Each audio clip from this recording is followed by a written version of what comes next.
الحمد لله نحمده ونستعينه ونستغفره ونؤمن به ونتوكل عليه ونعوذ بالله من شرور أنفسنا ومن سيئات أعمالنا من يهده الله فلا مضل له ومن يضلله فلا هادي له ونشهد أن لا إله إلا الله وحده لا شريك له ونشهد أن سيدنا ومولانا محمدا عبده ورسوله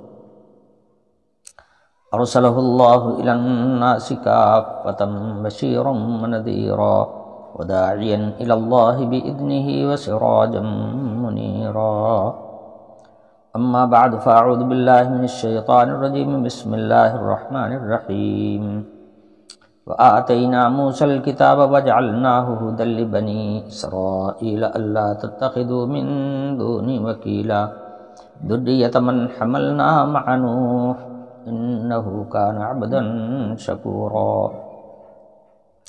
وقضينا إلى بني إسرائيل في الكتاب لتفسدن في الأرض مرتين ولتعلن علوا كبيرا فإذا جاء وعد أولاهما بعثنا عليكم عبادا لنا أولي بأس شديد فجاسوا خلال الديار وكان وعدا مفعولا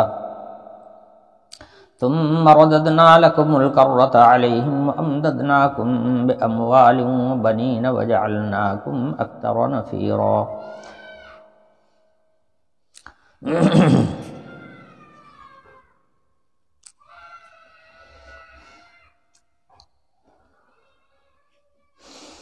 پیچھے جو معراج والی آیت گزری ہے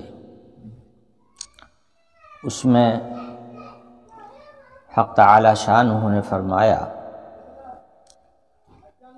کہ سبحان الذی اسری بعبدہ لیلا من المسجد الحرام الی المسجد الاقصی،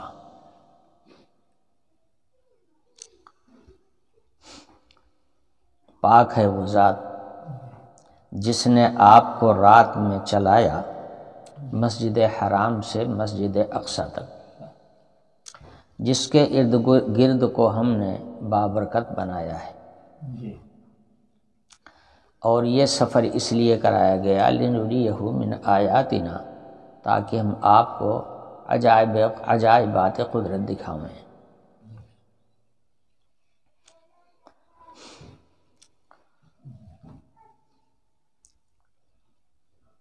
تو اس آیت میں مسجد اقصی کا ذکر آیا جو بیت المقدس میں ہے، اور یہ علاقہ آج فلسطین کے نام سے مشہور ہے۔ اس زمانے میں وہ شام کا ایک حصہ سمجھا جاتا تھا، مگر بنی اسرائیل کا وہ دارالسلطنت بیت المقدس ہی رہا۔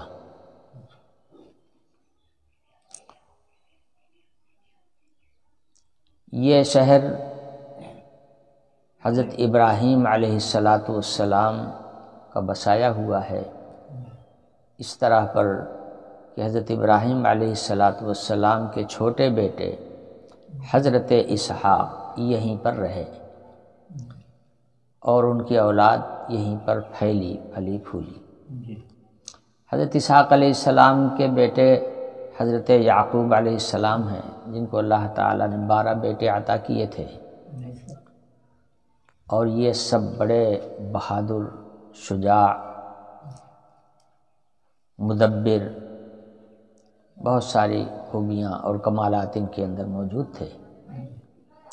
انہی سے پھر اولاد کا سلسلہ بڑھا اور آبادیاں ان کی اتنی آباد ہوتی رہیں۔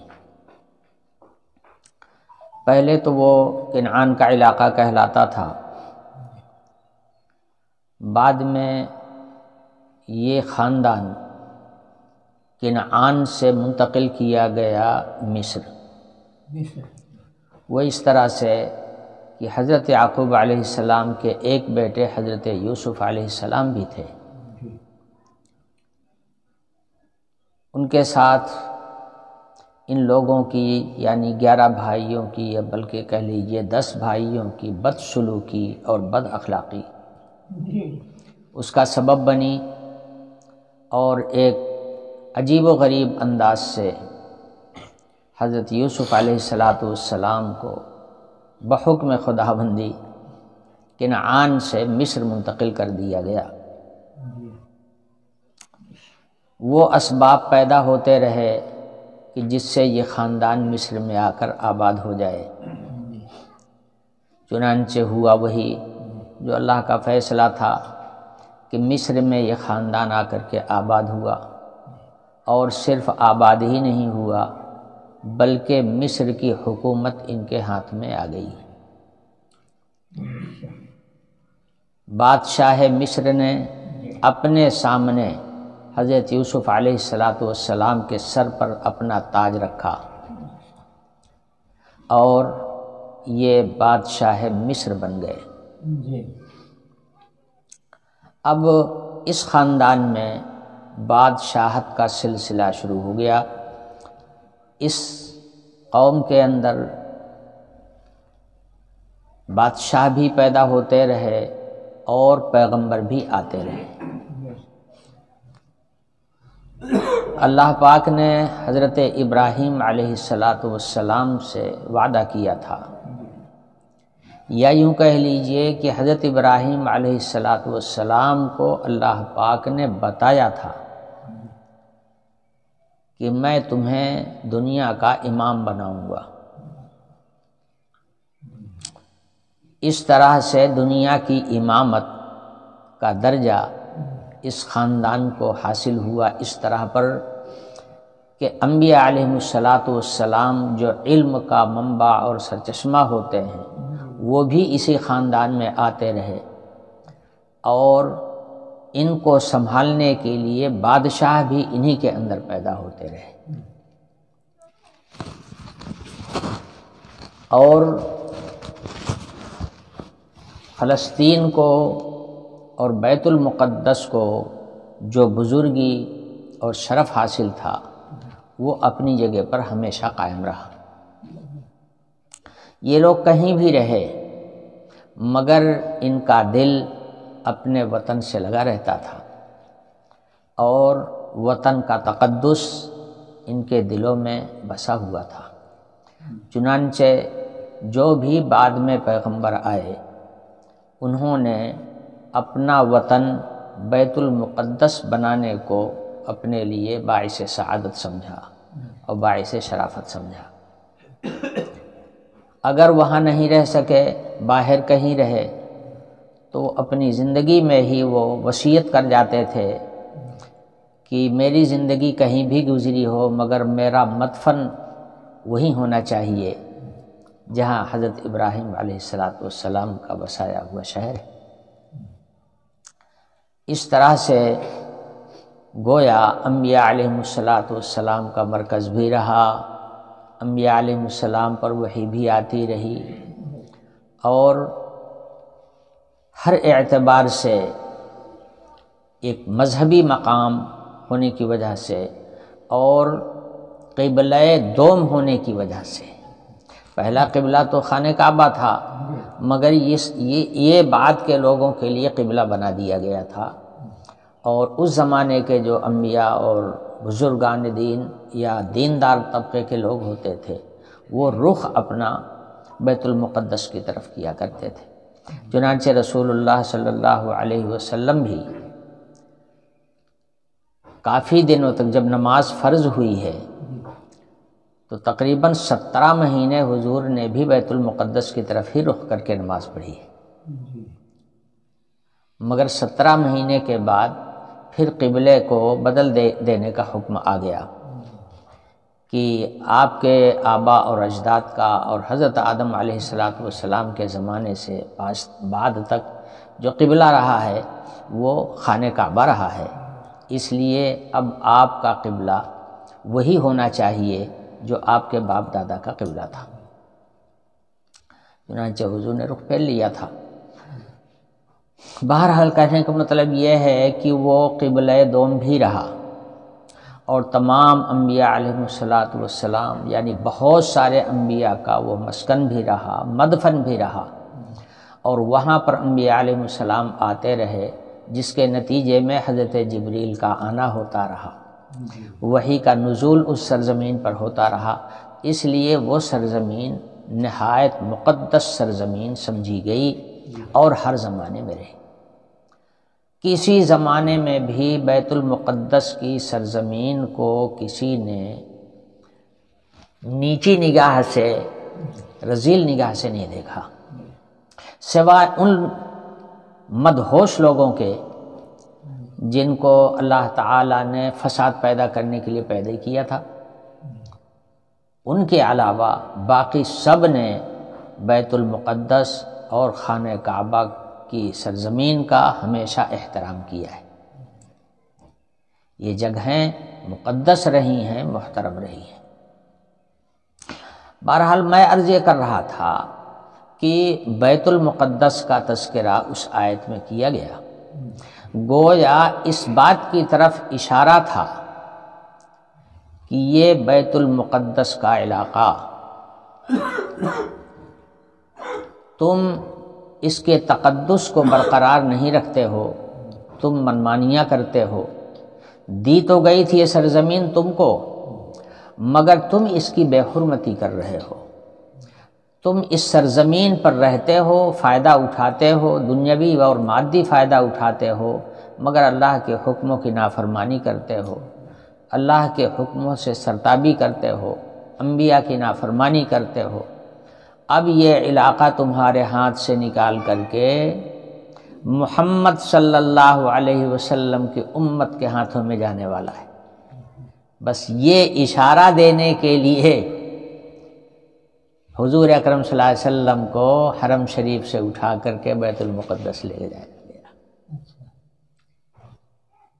اشارہ ہے کہ یہ بیت المقدس اب آپ کی امت کے ہاتھوں میں آنے والا ہے۔ بہرحال میں عرض کر رہا تھا کہ بیت المقدس کی اتنی بڑی اہمیت ہے۔ بنی اسرائیل کا ایک مزاج رہا ہے، حکم عدولی کرنے کا، نافرمانی کرنے کا، اپنی منمانی چلانے کا، یہ ان کا خاص ذوق تھا، اور جہاں پر اطاعت نہیں ہوتی، منمانی ہوتی ہے، اور پھر اپنی خواہش کو پورا کرنے کی فکر دامنگیر ہوتی ہے، اور ساتھ ساتھ اللہ تعالیٰ نے اگر ذرا قوت بھی دیا ہے کہ آدمی اپنی خواہش پر چلے اور دوسروں کو چلا لے، تو پھر کیا پوچھنا ہے؟ پھر تو اس کا تمرد اور سرکشی اور زیادہ بڑھ جاتا ہے۔ یہ قوم ایسی ہی تھی۔ یہ صرف اتنے نہیں کہ بزرگی کے لحاظ سے، علم اور عمل کے لحاظ سے اونچے سمجھے جاتے تھے، طاقت اور قوت کے اعتبار سے بھی یہ سب سے اعلیٰ تھے۔ ان کے جیسے قداور اور ان سے جیسے طاقتور لوگ اس زمانے میں نہیں پائے جاتے تھے، اور یہ خوبیاں بھی اللہ نے ان کو عطا کی تھی۔ لیکن جب آدمی کے جسم میں طاقت ہو اور وحی کی پابندی نہ ہو، اپنی خواہش پر اور اپنی نفسانیت پر آدمی چل پڑے، تو ظاہر ہے کہ اپنی خواہش کو پوری کرنے کے لیے طاقت بھی اس کے پاس موجود ہے، تو اپنی طاقت کا استعمال کرے گا۔ تو پھر اگر ایک طاقتور ہو تو باقی کو دبا لے گا، لیکن جو سب طاقتور ہوں گے تو کون کس کو دبا پائے گا؟ پھر نتیجہ اس کا یہ ہوگا کہ آپس میں لڑائیاں ہوں گی، جنگیں ہوں گی۔ چنانچہ بنی اسرائیل میں یہ سب سے بڑی خرابی تھی کہ یہ آپس میں خوب لڑتے تھے۔ نبی موجود ہوتا تھا، دیکھیے اللہ کا خاص انتظام تھا کہ ان کی رہنمائی کے لیے ہر زمانے میں کوئی نہ کوئی پیغمبر بھیجا جاتا تھا، جس کے پاس اللہ کی وحی آتی تھی، گویا آسمان سے اس کی رہنمائی کی جاتی تھی، اور پیغام خداوندی اس نبی کے ذریعے سے ان کے تک پہنچایا جاتا رہتا تھا، مگر اتنے سرکش تھے کہ یہ انبیاء علیہ السلام کی بات کو بھی نہیں مانتے تھے۔ اپنی تدبیر کے سامنے اور اپنی قوت کے سامنے اور اپنے فیصلے کے سامنے یہ انبیاء علیہ السلام کی بھی بات نہیں مانتے تھے۔ اور یہ سلسلہ جب سے ان کے اندر بے دینی اور گمراہی پیدا ہوئی ہے اور نفس پرستی گھسی ہے، تب سے یہ خرابی ان کے اندر پیدا ہوئی ہے۔ بہرحال ان کی رہنمائی کے لیے اللہ تعالی ہمیشہ ہر زمانے میں پیغمبر بھی بھیجتا رہا۔ شروع میں تو بنی اسرائیل کا ہی وہی ایک ہی آدمی پیغمبر بھی ہوتا تھا اور ان کا بادشاہ بھی ہوتا تھا، جیسے کہ حضرت یوسف علیہ السلام کے زمانے میں حضرت خود پیغمبر بھی تھے اور بادشاہ وقت بھی تھے۔ کچھ دنوں تک یہ سلسلہ چلتا رہا، لیکن نفسانیت اور اپنی منمانی کی جو ان کی طبیعت تھی، اس کی وجہ سے یہ گمراہ بھی بہت جلدی ہوتے تھے، گمراہ ہوتے تھے اور آپس میں خوب لڑتے تھے، قتل غارت گری کرتے تھے، عزتیں لوٹتے تھے، حرام کو حلال بناتے تھے، حلال کو حرام بناتے تھے، جو جی چاہتا وہ کرنے لگتے تھے۔ چونکہ اللہ نے جسم سے ان کو طاقتور بنایا تھا، اپنی منمانی یہ چلانے کی صلاحیت رکھتے تھے، طاقت ملی ہوئی تھی پہلے سے، اس کا یہ ناجائز اور غلط استعمال کرتے تھے۔ یہی وجہ تھی کہ حضرت موسیٰ علیہ السلام تو کافی بعد میں آئے ہیں ان کے بیچ میں۔ اس وقت تو یہ اپنی نافرمانی اور بے راہ روی کی وجہ سے قبطیوں کے غلام ہو چکے تھے۔ قبطیوں نے ان کے اوپر تسلط قائم کر لیا تھا اور ان کو اپنا غلام بنا کر کے وہ ان کو استعمال کر رہے تھے۔ ایسی پوزیشن میں اللہ تعالیٰ نے ان کو قبطیوں کے پنجے سے آزاد کرانے کے لیے اللہ پاک نے حضرت موسیٰ علیہ السلام کو مبعوث فرمایا، مگر حضرت موسیٰ علیہ السلام کے سامنے بھی یہ کشمکش ہمیشہ رہتی تھی کہ یہ آپس میں ایک دوسرے سے لڑتے بہت تھے۔ یہی وجہ ہوتی تھی کہ حضرت موسیٰ علیہ السلام جو کام بھی کرتے تھے، چونکہ 12 بھائی تھے اور 12 کا خاندان چل رہا تھا، یہی بنی اسرائیل ہیں، تو حضرت موسیٰ علیہ السلام جو انتظام بھی کرتے تھے تو 12 کا کرتے تھے۔ میدان تیہ میں آئے، پانی نہیں تھا، انہوں نے شکایت کی کہ ہمارے پاس پانی نہیں ہے، اس کا کوئی انتظام کیجئے، اللہ تعالیٰ سے دعا کیجئے پانی کا انتظام ہو، ورنہ تو ہم بھوک پانی سے ہی پیاس سے ہی مر جائیں گے۔ حضرت موسیٰ علیہ السلام نے دعا کی، اللہ پاک نے ارشاد فرمایا کہ اس پتھر پہ لاٹھی مارو۔ حضرت موسیٰ علیہ السلام نے لاٹھی ماری اور اس میں سے 12 چشمے جاری کیے گئے۔ پتھر ایک، لاٹھی ایک، اور نکل رہے ہیں 12 چشمے۔ یہ 12 چشمے کہاں کو نکالے گئے تھے؟ یہ اسی لیے نکالے گئے تھے کہ ہر خاندان اپنا اپنا گھاٹ الگ الگ کر لے، تاکہ آپس میں جو ان کی لڑائیاں ہوتی ہیں وہ لڑائیاں نہ ہوں۔ اسی طرح سے جب بنی اسرائیل کو موسیٰ علیہ السلام مصر سے لے کر نکلے تھے اور بحر قلزم پار کرنے کا وقت آیا، تو پہلے تو حضرت موسیٰ علیہ السلام کی مخالفت کرنے لگے کہ موسیٰ وہاں نہیں تو یہاں، تم تو ہم کو مروانے کے لیے لائے ہو۔ اب بتائیے، جو پیغمبر ان کی صلاح اور فلاح کے لیے آیا ہوا ہے، ان کو ظالموں کی دستبرد سے نجات دلانے کے لیے آیا ہوا ہے، راتوں دن اس کی کوشش یہی ہے کہ بنی اسرائیل محفوظ رہیں اور ان کو اس غلامی سے نجات ملے، اسی کے متعلق جہاں ذرا سی پریشانی ہو تو پھٹ سے انکار مکر جائیں۔ تو یہ کہنے لگے کہ موسیٰ تم تو وہیں مار لیا ہوتا ہم کو، یہاں لا کے کیوں مروا رہے ہو؟ نافرمانی کیا اس وقت بھی کیا، لیکن موسیٰ علیہ السلام ایک اولو العزم پیغمبر تھے، ان کے عزم میں اور استقلال میں کبھی کوئی فرق نہیں آیا، وہ اپنے کام میں لگے رہے۔ فرمایا کہ گھبراؤ نہیں، اللہ پاک نے نجات دینے کے لیے تم کو یہاں ہمارے ساتھ بھیجا ہے، جب ان کا وعدہ ہے نجات دینے کا تو اس پر ایمان رکھو نا، اللہ تمہیں نجات دے گا، فرعون تمہارا کچھ نہیں کر پائے گا۔ اصل میں دیکھا انہوں نے یہ کہ سامنے تو بحر قلزم ہے، آگے اگر بڑھتے ہیں تو پانی میں ڈوب جائیں گے، اور پیچھے فرعون کا لشکر آ رہا ہے ہم کو پکڑنے کے لیے، تو وہ مار ڈالے گا، تو دونوں طرف ہمارے لیے ہلاکت ہی ہلاکت ہے، پیچھے سے بھی ہلاکت اور سامنے سے بھی ہلاکت۔ تب موسیٰ علیہ السلام کہنے لگے موسیٰ تم تو ہم کو یہاں مروانے کے لیے لے آئے ہو۔ حضرت موسیٰ علیہ السلام نے کہا کہ ایسا مت کہو، اللہ نے نجات کا وعدہ کیا ہے، وہ کرے گا انتظام، تم کیوں پریشان ہوتے ہو؟ اللہ تعالیٰ کا حکم آیا کہ موسیٰ اس سمندر کے اس ٹکڑے پر بحر قلزم پر لاٹھی مارو۔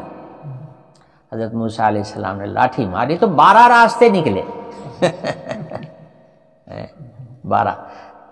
یہ 12 کا انتظام ہر جگہ کیوں ہوتا رہا؟ وہ اسی وجہ سے ہوتا رہا کہ آپس میں تھے ایک ہی خاندان، مگر آپس میں ایک خاندان دوسرے خاندان سے کٹ مرتا تھا۔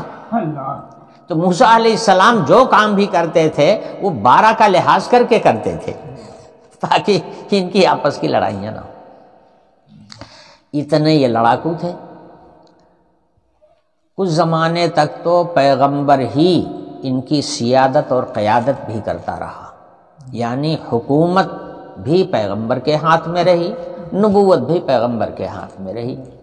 کچھ زمانے تک تو یہ سلسلہ چلتا رہا، مگر بعد میں انہوں نے لڑ کر کے جو آدمی طاقتور ہوتا وہ صاحب حکومت بن جاتا، اقتدار پر قبضہ کر لیتا اور پیغمبر کو کنارے لگا دیتا۔ اس طرح سے پھر تفریق ہو گئی۔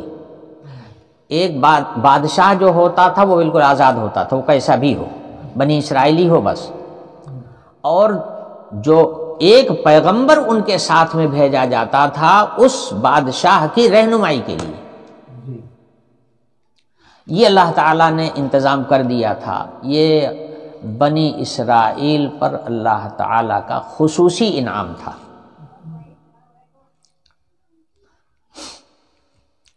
چنانچہ حضرت موسیٰ علیہ السلام سے پہلے تو غلام ہو ہی چکے تھے، اس غلامی سے ان کو نجات ملی حضرت موسیٰ کے ذریعے سے۔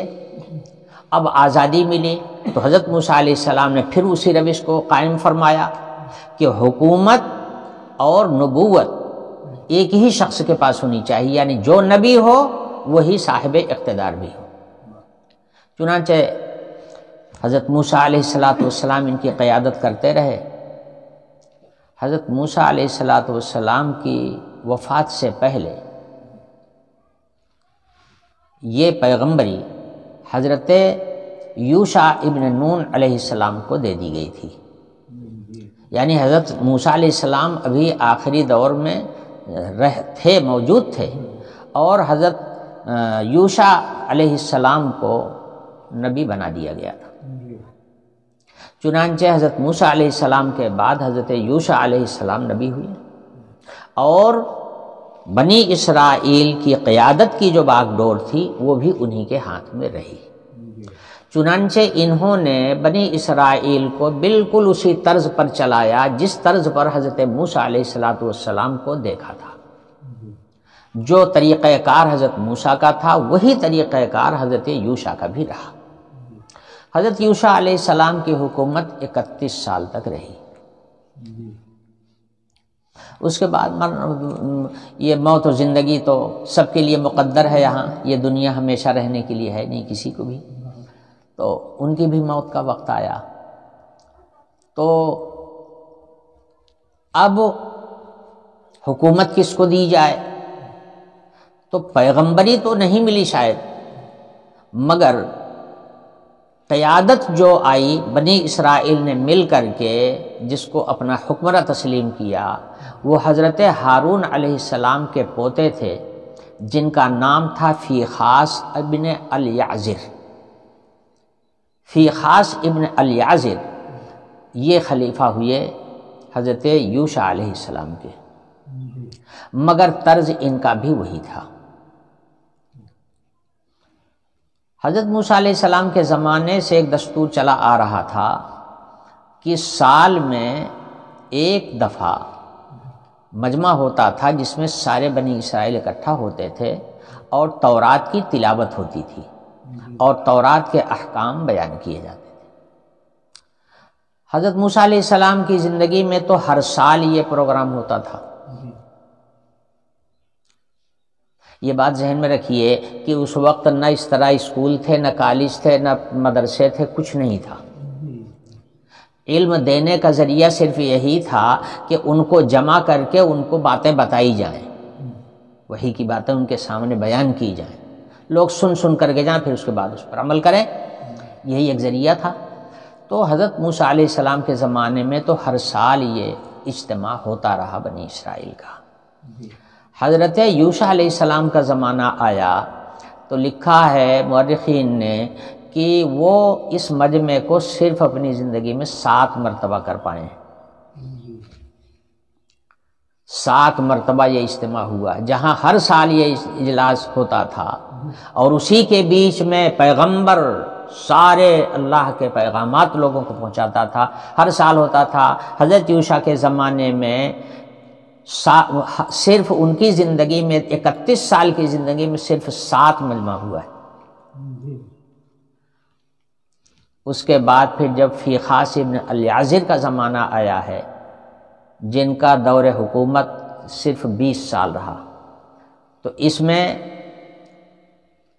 وہ شاید ایک آدھ ہی اجلاس کر پائے ہوں، نہیں تو وہ بھی نہیں ہوا۔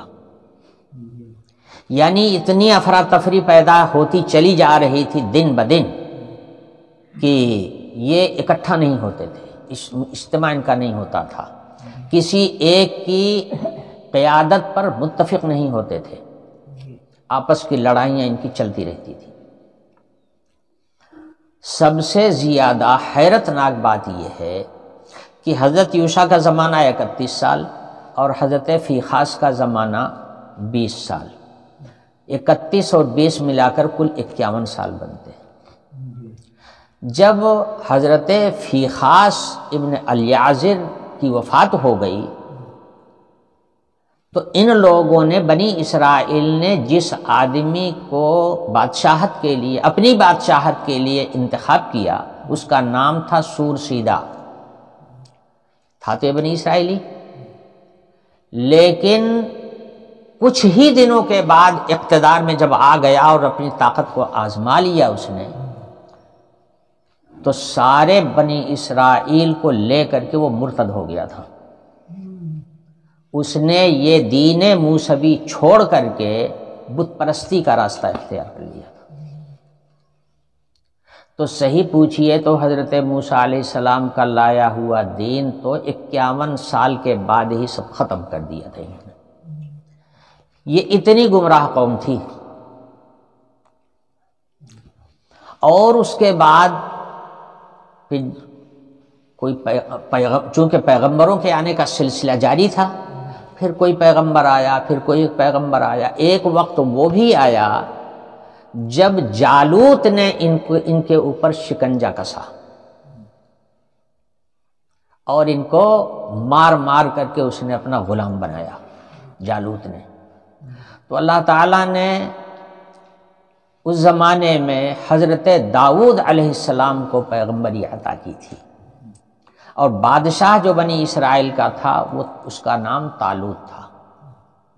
طالوت کے لشکر میں ایک فوجی کی حیثیت سے حضرت داؤد علیہ السلام بھی شامل تھے۔ ان کو اللہ تعالیٰ نے پیغمبری عطا کیا تھا۔ پھر حضرت داؤد نے طالوت کے جھنڈے کے نیچے جہاد کر کے جالوت کو ختم کیا ہے۔ جالوت کا قتل حضرت داؤد علیہ السلام کے ہاتھوں ہوا ہے۔ جب اس کا قتل ہو گیا ہے تب ان کو غلامی سے نجات ملی، اور ان کی گئی ہوئی ساکھ جو بالکل ختم ہو چکی تھی پھر زندہ ہوئی، نئی زندگی ان کو ملی۔ پھر حضرت داؤد علیہ السلام کو اللہ تعالیٰ نے سلطنت بھی عطا کی، اور اس کے بعد پھر ان کے بیٹے حضرت سلیمان علیہ السلام کو تو اللہ نے ایسی حکومت دیا، اتنی طاقت دیا کہ دنیا میں پھر کوئی حکومت ان کی آنکھ سے آنکھ ملانے کے قابل نہیں تھی۔ حضرت سلیمان علیہ السلام ایسے حکمراں ہیں جن کی حکومت مغرب سے مشرق تک رہی ہے، شمال سے جنوب تک رہی ہے، پورے کرۂ ارض پر ان کی حکومت تھی۔ اتنا با اقتدار بادشاہ حضرت سلیمان علیہ السلام ہوئے ہیں۔ لیکن میں یہ عرض کرنا چاہتا ہوں اس واقعے کو کہ اس طرح سے نشیب و فراز بنی اسرائیل میں ہمیشہ آتا رہا۔ جب یہ سنبھلتے، کوئی پیغمبر آتا اور اللہ اسے طاقت بھی عطا کرتے اور یہ سنبھل جاتے تو پھر آپس میں جھگڑا شروع کر دیتے تھے، لڑائیاں شروع کر دیتے تھے، اور اس کے بعد جو طاقتور ہوتا وہ حکومت پر اور اقتدار پر قبضہ کر لیتا، باقی لوگوں کو چھانٹ دیتا۔ نتیجہ یہ ہوتا کہ یہ گمراہی کے راستے پہ پھر چل پڑتے تھے۔ تو کچھ دنوں کے لیے سنبھلتے تھے، اس کے بعد پھر گمراہی کے راستے پر چلے جاتے تھے، گمراہی ہوتے رہتے تھے۔ کئی دور ایسے آئے۔ اس وقت جب یہ گمراہ ہوئے تھے تو اللہ نے جالوت کو مقرر کر دیا تھا، جس نے ان کا مار مار کے ان کا کچومر بنا دیا تھا۔ پھر اللہ نے سنبھالا دیا، حضرت داؤد آئے، طالوت کے ساتھ مل کر کے اقتدار پر قبضہ ہوا، اور پھر یہ سنبھلے۔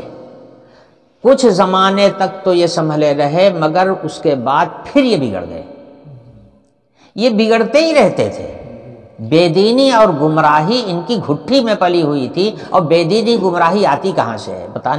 بتاؤں یہ خاص چیز یاد رکھنے کی ہے۔ گمراہی ہمیشہ آتی ہے منمانی سے، سمجھے؟ منمانی کا علاج ہے اطاعت، اسی لیے اطاعت فرض ہے۔ اللہ کی اور رسول اللہ کی دونوں کی اطاعت فرض ہے۔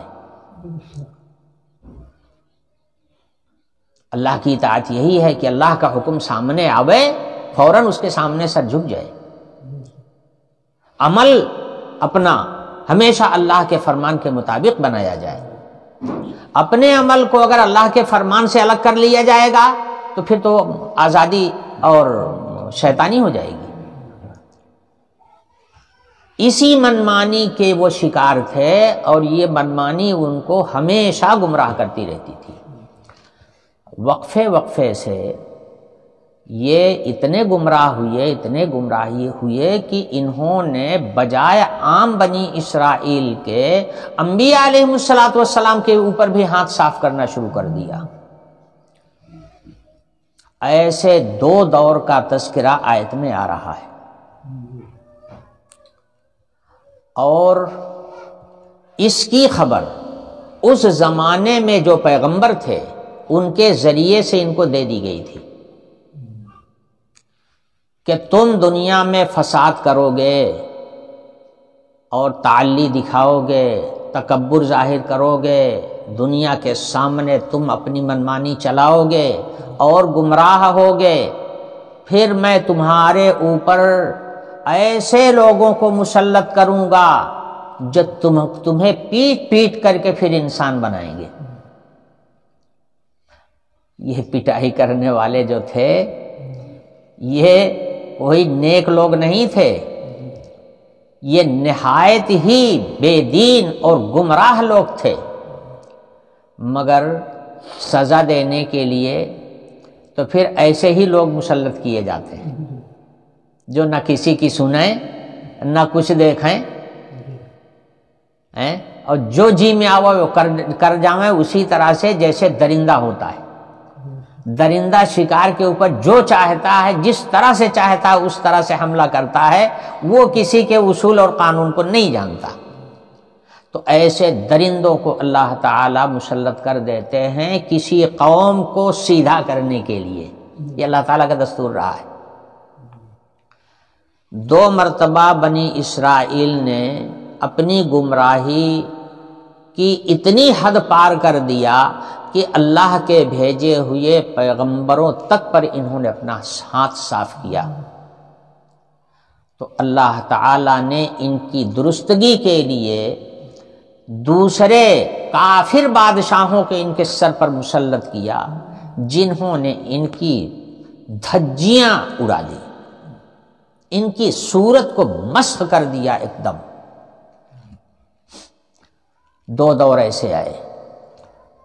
اس 2 دور کی خبر پچھلے پیغمبروں کے ذریعے سے ان کو دے دی گئی تھی پہلے سے کہ تم ایسا کرو گے اور تمہارے اوپر پھر اللہ کا عذاب اس طرح سے آئے گا۔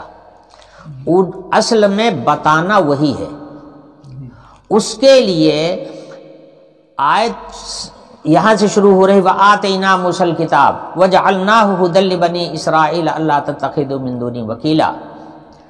شروعات یہاں حقیقت میں یہ آیتیں جو پہلے آ رہی ہیں یہ اس آیت کی تمہید ہیں۔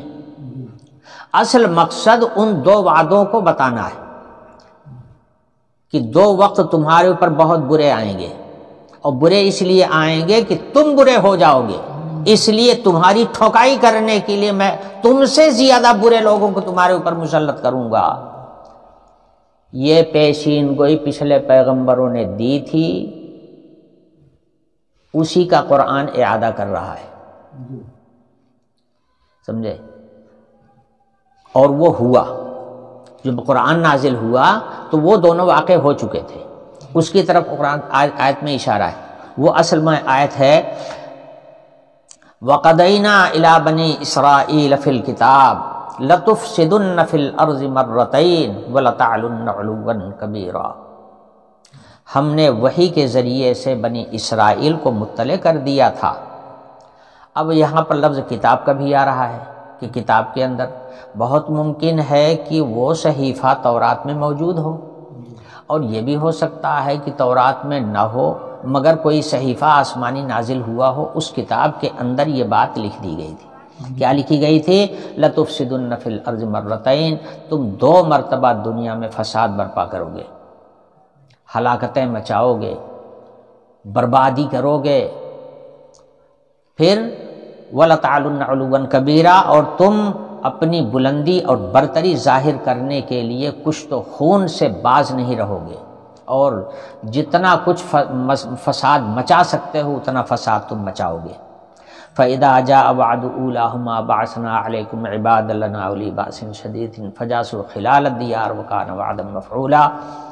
پھر جب تمہاری یہ حالت ہو جائے گی تو ہم تمہارے اوپر تمہارے دشمنوں کو مسلط کریں گے، جو تمہارے گھروں میں گھس کر کے لوٹ مار اور بے آبروئی سب کچھ کریں گے، اور تمہاری اینٹ سے اینٹ بجا دیں گے۔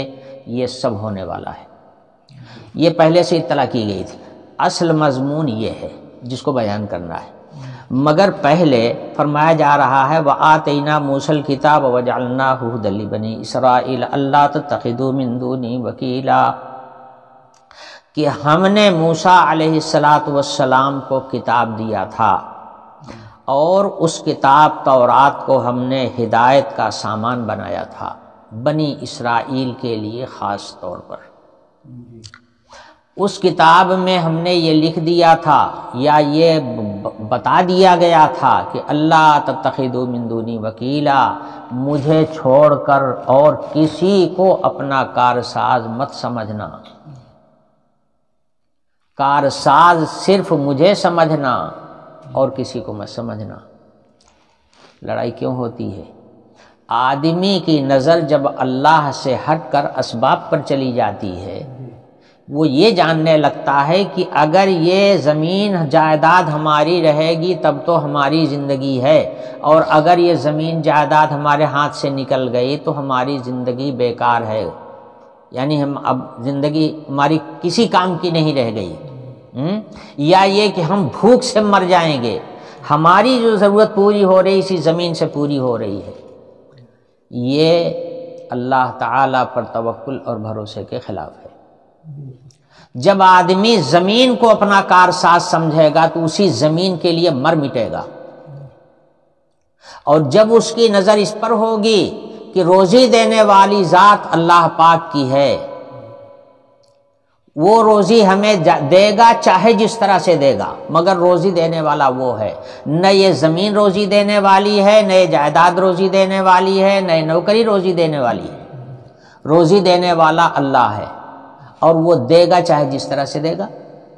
جب اس پر آدمی کو یقین ہوتا ہے تو زمین جائیداد کے لیے مر نہیں مٹے گا، کوشش ضرور کرے گا مگر جان نہیں دے دے گا اس کے لیے، اپنا ایمان نہیں کھو دے گا اس کے لیے، اپنے ایمان کو سلامت رکھے گا، اپنی جان کو بھی سلامت رکھے گا، اس کے لیے جان نہیں دے گا۔ یہ فرق ہوتا ہے مومن کی زندگی میں اور غیر مومن کی زندگی میں، یا یوں کہہ لیجئے جو اللہ پر بھروسہ رکھتا ہے اس کی زندگی میں، اور جو اسباب کو اپنا کارساز سمجھتا ہے اس کی زندگی میں، یہ بنیادی فرق ہوتا ہے۔ اب بنی اسرائیل جو آپس میں لڑتے تھے، تفرقہ بازیاں کرتے تھے، اقتدار کے لیے لڑتے تھے اور ایک دوسرے کا قتل کرتے تھے، دوسرے کا خون بہاتے تھے، وہ سب کاہے کے لیے کرتے تھے؟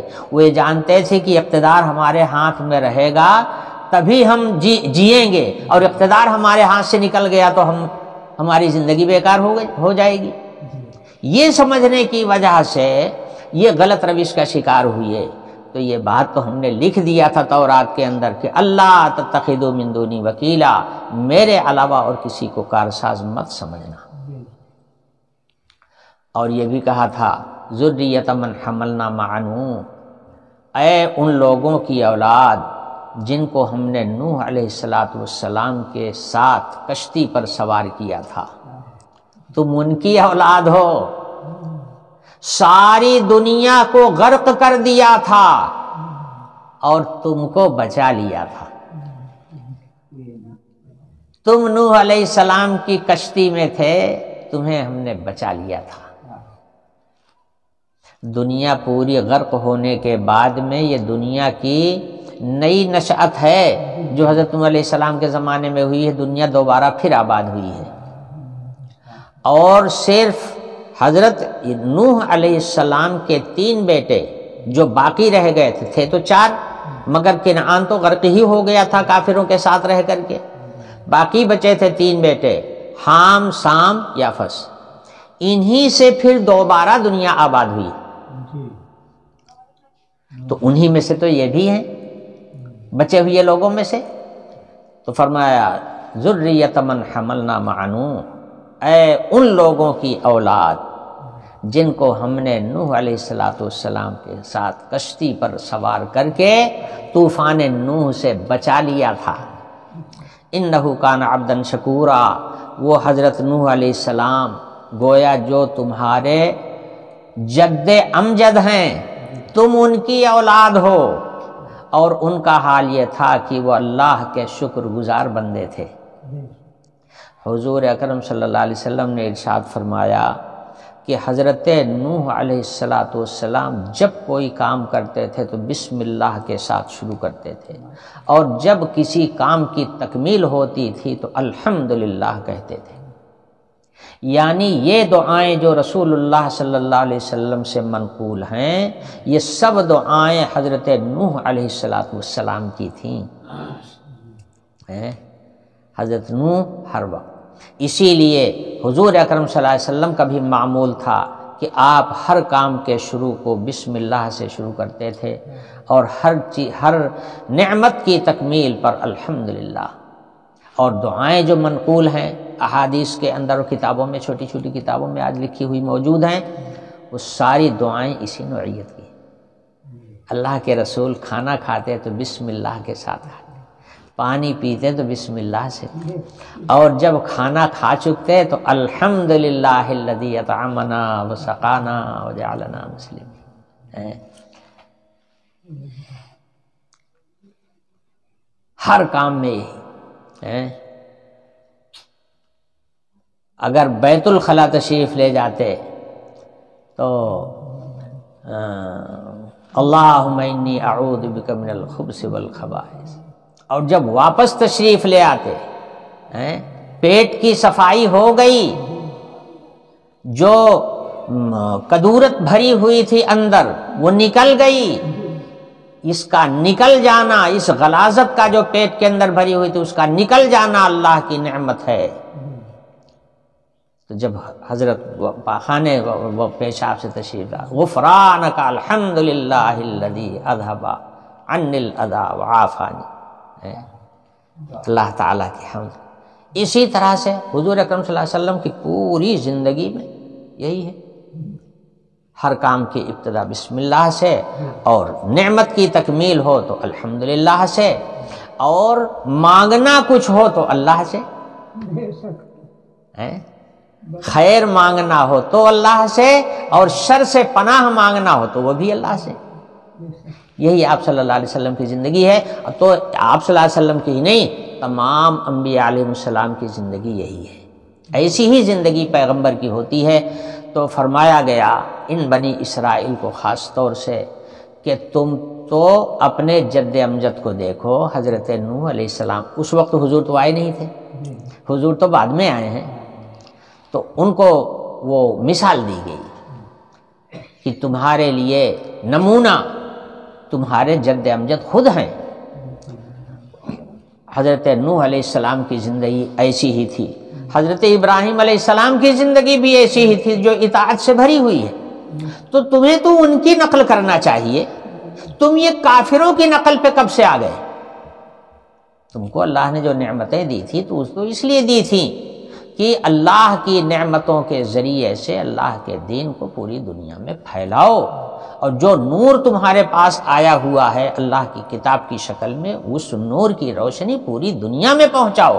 تمہیں تو اس کام کے لیے پیدا کیا گیا تھا، تم یہ حکومتوں کے لیے اور اقتدار کے لیے لڑنے جھگڑنے اور کشت و خون کرنے میں لگ گئے، یہ تمہارا کام تو نہیں تھا۔ تم سے بڑے بڑے درندے ہمارے موجود ہیں دنیا کے اندر، اور جو تم یہی کرو گے تو تمہارے اوپر میں ان درندوں کو مسلط کر دوں گا جو تم کو سبق پڑھائیں گے، سمجھے؟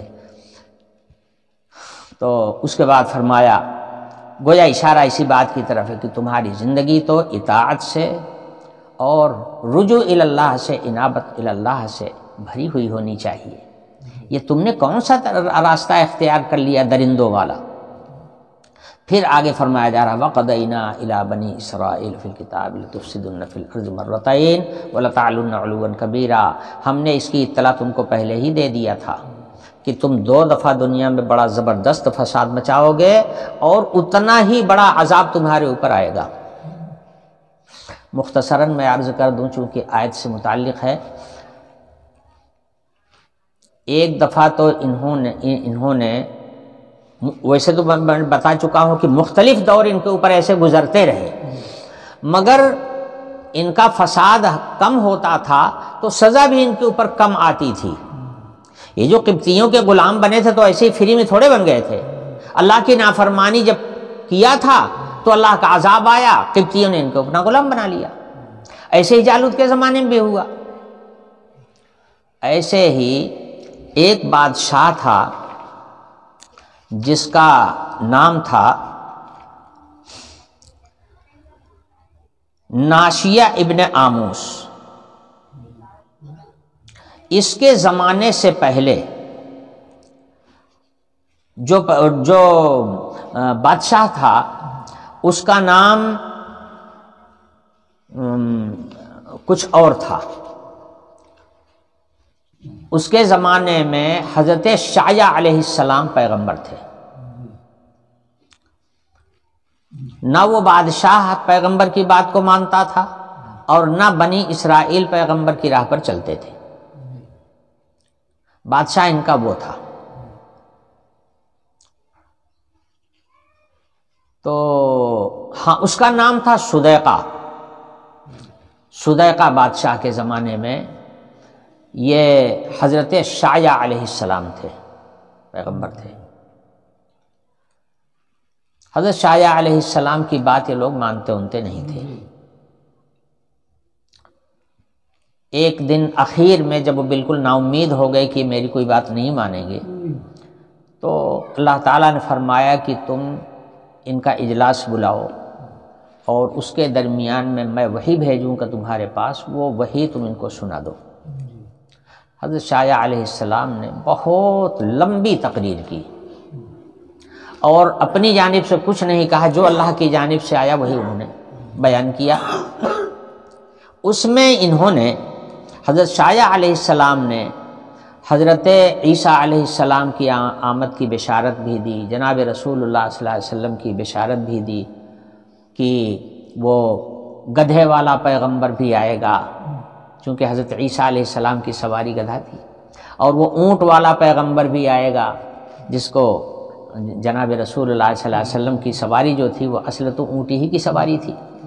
تو ان پیغمبروں کا بھی انہوں نے حوالہ دیا کہ یہ پیغمبر بھی آنے والے ہیں، اور یہ جو نعمت دین تم کو ملی ہوئی ہے یہ تمہارے ہاتھوں سے نکل کر کے اب ادھر جانے والی ہے۔ اور جناب رسول اللہ صلی اللہ علیہ وسلم کی تو اتنی صفات انہوں نے بیان کیا کہ گویا ایک دم متعین کر دیا تھا کہ وہ کون ہوں گے۔ ان بشارتوں کو انہوں نے اس انداز پر بیان کیا تھا کہ ساتھ ساتھ بنی اسرائیل کی گمراہیوں کی بھی نشاندہی کرتے گئے تھے، تو سارے بنی اسرائیلی ان سے ناراض ہو گئے۔ جیسے ہی خطبہ ختم کر کے حضرت نیچے آئے ہیں تو بنی اسرائیل ان کے اوپر ٹوٹ پڑے۔ جب ٹوٹ پڑے مار ڈالنے کے لیے تو وہ بھاگے، تو بھاگتے تو جاتے کہاں؟ ایک پیڑ نے ان کو پناہ دے دیا، وہ پھٹ گیا اور کہا کہ آپ میرے اندر آ جائیے۔ حضرت شایع علیہ السلام اس پیڑ کے اندر گھس گئے اور پیڑ بند ہو گیا چاروں طرف سے۔ تو اب تلاش کر رہے ہیں، کہیں مل نہیں رہا، تو شیطان سب موجود تھا وہاں پر، ابلیس۔ اس نے کپڑے کا کوئی پھندنا باہر رہ گیا تھا ہلکا سا، وہ دے کر اس نے کہا کہ میں بتاتا ہوں تم کو کہ کہاں ہے۔ وہ لے گیا اور کپڑا پکڑ کہنے لگا کہ دیکھو یہ کپڑا انہی کا ہے، اندر ہے اسی میں۔ تو انہوں نے کیا کیا، اس پیڑ کو اوپر سے کاٹ کر کے آرا چلا دیا اور حضرت شایع علیہ السلام کو اس طرح سے انہوں نے شہید کیا۔ یہ ان کی اتنی بڑی شرارت تھی، اتنی بڑی شرارت تھی کہ حق تعالی شانہ کا غضب جوش میں آ گیا اور ان کے اوپر اللہ کا عذاب مسلط ہو گیا۔ یہ ناشیہ ابن آموس کے زمانے میں اب دوسرے پیغمبر حضرت ارمیہ علیہ السلام ہو چکے تھے۔ ان کے زمانے میں بخت نصر نے، جو مجوسی بادشاہ تھا جس کا دارالسلطنت بابل تھا، اس کے دل میں آیا کہ سارے ممالک تو میرے قبضے میں ہیں، یہ فلسطینی جو ہیں یہ ہمارے قبضے میں نہیں۔ چونکہ بخت نصر کی حکومت بھی پوری دنیا پہ رہی ہے، تو اس ملک گیری کرنے والے لوگوں کا نشہ ہوتا ہے کہ سارے ممالک جو ہیں وہ سب میرے ماتحت ہونا چاہیے، کوئی ملک ہمارے خلاف، ہمارے علاوہ نہیں ہونا چاہیے، یہ ان کو ایک نشہ ہوتا ہے۔ بس بخت نصر کے دل میں آیا کہ ساری دنیا پہ تو ہماری حکومت، یہ فلسطین چھوٹا سا بنی اسرائیلیوں کا ہے اور یہ ہماری حکومت سے باہر۔ فوراً حکم دے دیا اپنی فوج کو، چلنا ہے۔ 6 لاکھ کی فوج لے کر کے آیا اور پورے بیت المقدس کا اس نے محاصرہ کر لیا، اور اس کے بعد جو اس نے اینٹ کی اینٹ بجائی ہے اور تباہی مچائی ہے، تو بنی اسرائیلیوں میں جو بڑے بوڑھے تھے ان کا تو اس نے قتل کیا ہے، بچوں کو سب کو قیدی بنا کر کے وہاں بابل لے گیا، اپنے یہاں قید خانے میں ڈال دیا اور سب لوٹ لیا، تورات کے نسخوں کو جلا دیا، بیت المقدس کو مٹی سے پٹوا دیا، جتنی بے حرمتی وہ بیت المقدس کی کر سکتا تھا اس نے سب کچھ کیا۔ یہ پہلا ہے وہ وعدہ جو وحی الہی کے ذریعے سے یہ وعدہ کیا گیا تھا، اس میں کا پہلا وعدہ تو یہ ہے۔ اس کے بعد پھر انہوں نے سنبھالا لیا کب؟ جب حضرت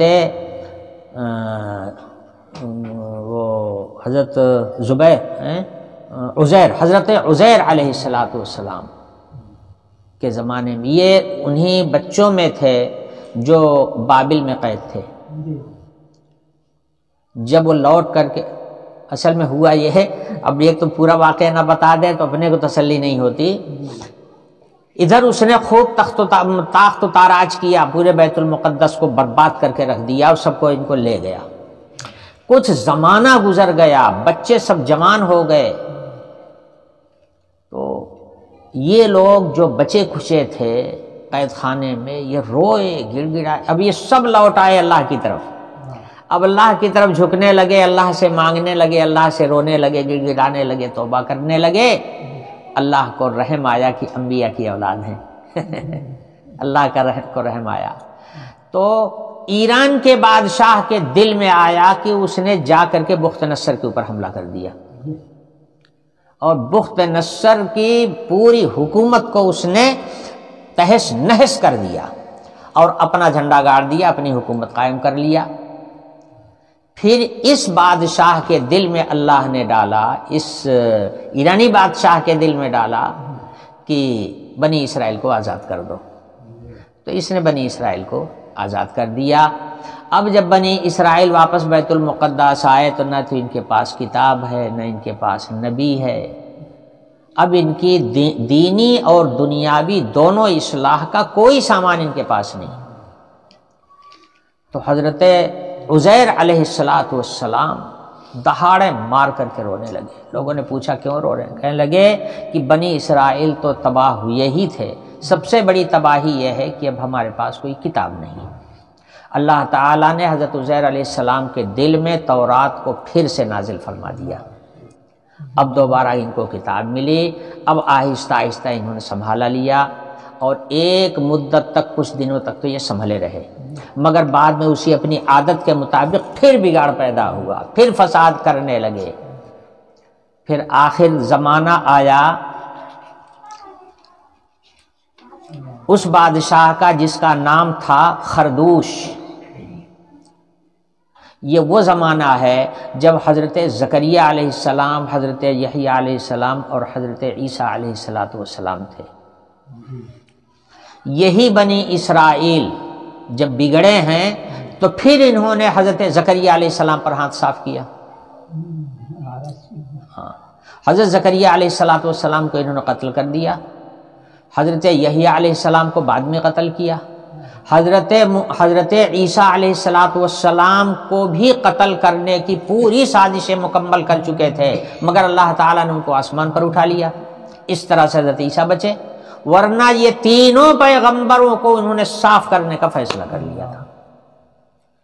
تو اللہ تعالیٰ نے پھر ایک بادشاہ کو جس کا نام خردوش تھا، یہ بھی بت پرست تھا، اللہ تعالیٰ نے اس کو ان کے اوپر مسلط کیا، اور اس نے جو برباد کیا ہے بنی اسرائیل کو اس طرح برباد کیا کہ ان کی حکومت کا سارا نشہ سب خاک میں مل گیا۔ حکومت پھر ان کی کبھی قائم نہیں ہونے پائی، اور جو بچے کھچے بنی اسرائیلی ادھر ادھر تھے وہ چھوٹی چھوٹی اپنی ریاستوں میں رہنے لگے۔ بادشاہت کا دروازہ اسی دن سے بند ہو گیا بنی اسرائیل کے اوپر، سمجھے؟ یہ دوسرا واقعہ ہے۔ انہی دونوں واقعوں کو قرآن پاک کی اس آیت میں بیان کیا گیا ہے۔ لَتُفْسِدُنَّ فِي الْأَرْضِ مَرَّتَيْنِ، تم 2 مرتبہ ملک میں فساد برپا کرو گے، اور تم تکبر ظاہر کرو گے، لوگوں پر اپنی سربلندی ظاہر کرو گے، اور لوگوں پر ظلم کرو گے۔ پھر جب آیا پہلا وعدہ تو ہم نے تمہارے اوپر مسلط کر دیا اپنے کچھ بندوں کو جو بڑے جھگڑالو اور لڑاکو تھے، اور وہ تمہارے گھروں کے اندر گھس گئے اور انہوں نے تہس نہس کر دیا، اور سب کچھ لوٹ کر کے لے کے چلے گئے۔ وَكَانَ وَعْدًا مَفْعُولًا، یہ اللہ کا وعدہ تھا جو پورا ہو کر رہا۔ پھر ہم نے پلٹا حکومت کو تمہارے ہاتھ میں، پھر تم کو حکومت دے دیا، تمہارے ہاتھ میں حکومت آ گئی۔ وَأَمْدَدْنَاكُمْ بِأَمْوَالٍ وَبَنِينَ، وجعلناکم اکثر نفیرا، پھر ہم نے تم کو تمہاری مدد کی، تم کو بڑھایا مال میں، اولاد میں، تعداد میں، قوت میں، ہر چیز میں ہم نے تم کو بڑھایا، یہاں تک کہ تم بہت بڑی تعداد والے بن گئے۔ یہ دوسرا موقع تھا۔